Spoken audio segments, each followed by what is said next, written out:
Hey guys, welcome back to another episode of building your first scale model car. In the previous episode, we started this 124 scale Honda Civic hatchback by Hasegawa. We got rid of the production mold lines on the body. We also re-scribed the panel lines using a couple of special panel line scribers. And lastly, we primed the shell with Tamiya's spray primer.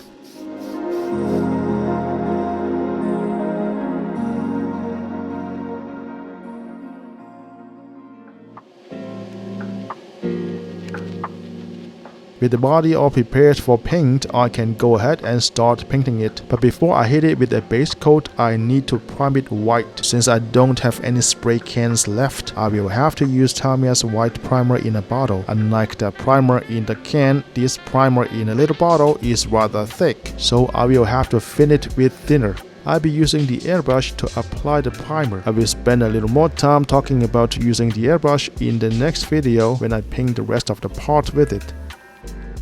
If you are building your first kit, you don't actually need an airbrush. You can purchase Tamiya's white primer in a big can, which is basically the same primer as the one I am airbrushing. Tamiya also has a base white lacquer paint in a small can that also has incredibly strong covering power. A few coats will be enough to make the entire body white. So you might be wondering why I am priming it white again. Well, that's because I'm gonna be painting this car in yellow, and light colors such as yellow and red are somewhat translucent. So having a light color undercoat such as a white one really helps. If your car has a dark primer like gray or black, then the color of the primer will most likely show through the paint.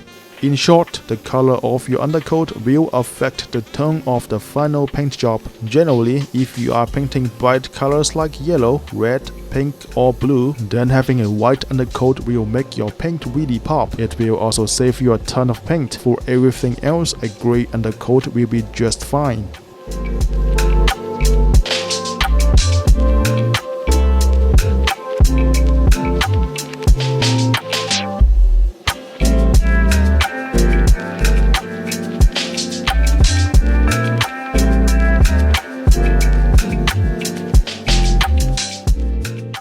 After re-priming it, I let it sit and dry for a day. To ensure the final coat is smooth, you have to make sure the undercoat is smooth. It might look okay, but if you run your fingers across the surface, you can hear and feel the roughness in the primer. You can hear it? Let me turn up the volume so you can hear how rough it is.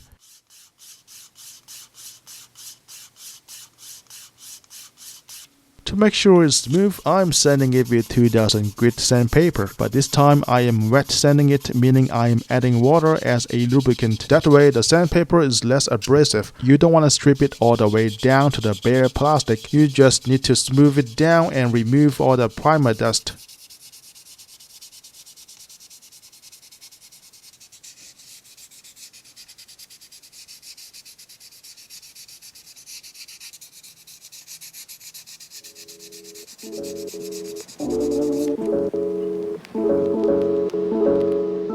Okay, it's time to finally paint it. There are a few ways to paint the body of a model car. One way is to use a paintbrush. I don't recommend using a paintbrush for model car bodies because it's difficult to achieve a smooth finish. It's possible, but it's just too difficult. The most convenient way is of course using a spray can. Then there is the airbrush. There's a bit of learning curve, but it will give you a lot more control once you get a hang of it. Using an airbrush requires thinning of your own paint, and of course you're gonna need compressed air. If you are only planning to build less than 3 kits, then my suggestion is don't buy an airbrush at all. A simple Tamiya spray can is good enough. A quick note is that Tamiya has 3 types of spray cans, so make sure you get the right one for your project. Just like using any other rattle cans, I give the can a good 1 minute of intensive shaking. If the ambient temperature is cold, then it might be a good idea to soak it in warm water to warm up the paint. And don't forget to wear a mask. Your lungs are more important than your model cars.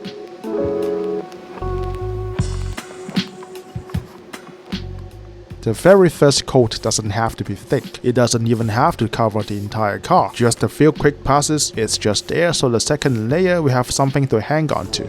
Unlike using an airbrush, the air pressure of the spray can is fixed, so every time you push down on the nozzle, it's a full blast. You can only control how much you want to paint by quickly sweeping your hand from one side to the other while squeezing the nozzle and by adjusting the distance between the car and the spray can. The ideal distance between the two should be about 10 inches or 25 centimeters. If it's too far away, the paint will dry before hitting the surface and you will have a rough paint job. Too close, you will end up having too much paint on the surface at once. The paint won't stick and it will run off the body.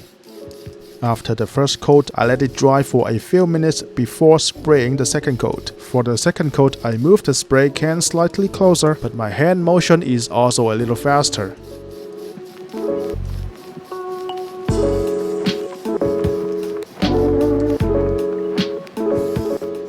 After the second coat, I let it dry for about 10 minutes, then I move on to the third coat. For layer number 3, I want to make sure the paint is laid down wet and thick. So my hand motion is getting slower as I am laying down more paint than the first 2 coats. Again, you gotta be careful when you are doing a wet coat. You don't want to apply too much paint at once or it will run off the surface. As you can see, when the paint is starting to look glossy, that's when you know it's a good time to stop. After another 10 minutes of drying time, I am applying one last base coat, just to make sure the entire body is evenly covered.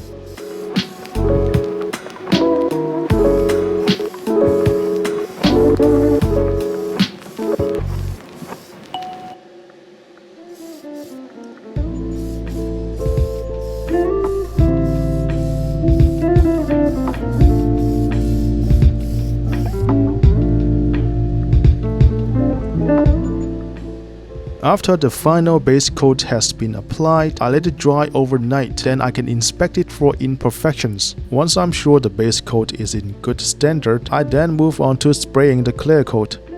For the clear coat, I'm using Tamiya's TS13 Gloss Clear in a spray can. Just like painting the base coat, you can basically follow the same procedures. You might have noticed that all of my paints are from Tamiya. I'm not sponsored by them, but I've been getting great results from their spray paints and that's why I keep using them. There are many other brands out there like Testers, Mr. Color. You can use the big store brands like Krylon or Rust-Oleum, but make sure to test it on a spare piece of styrene before using it on your kit. If this is your first time building a kit, then you might be wondering, do you have to clear coat it? It is already looking perfect before the clear coat, right? Well, a clear coat does 2 things. The clear coat will protect the base coat from scratches, and when the clear coat is dried, it dries to a hard finish, which also allows you to sand and polish it to a mirror finish. If you don't have any clear coat on, you will be sanding the paint layers directly, which you don't want to do.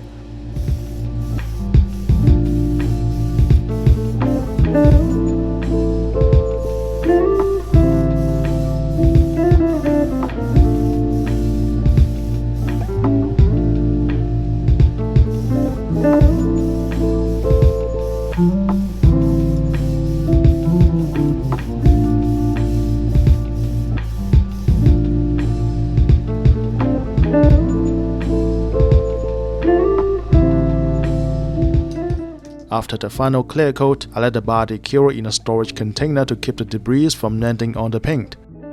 That's it for this video. I hope you found it helpful. In the next episode, I'm gonna paint the rest of the part with an airbrush. Stay tuned!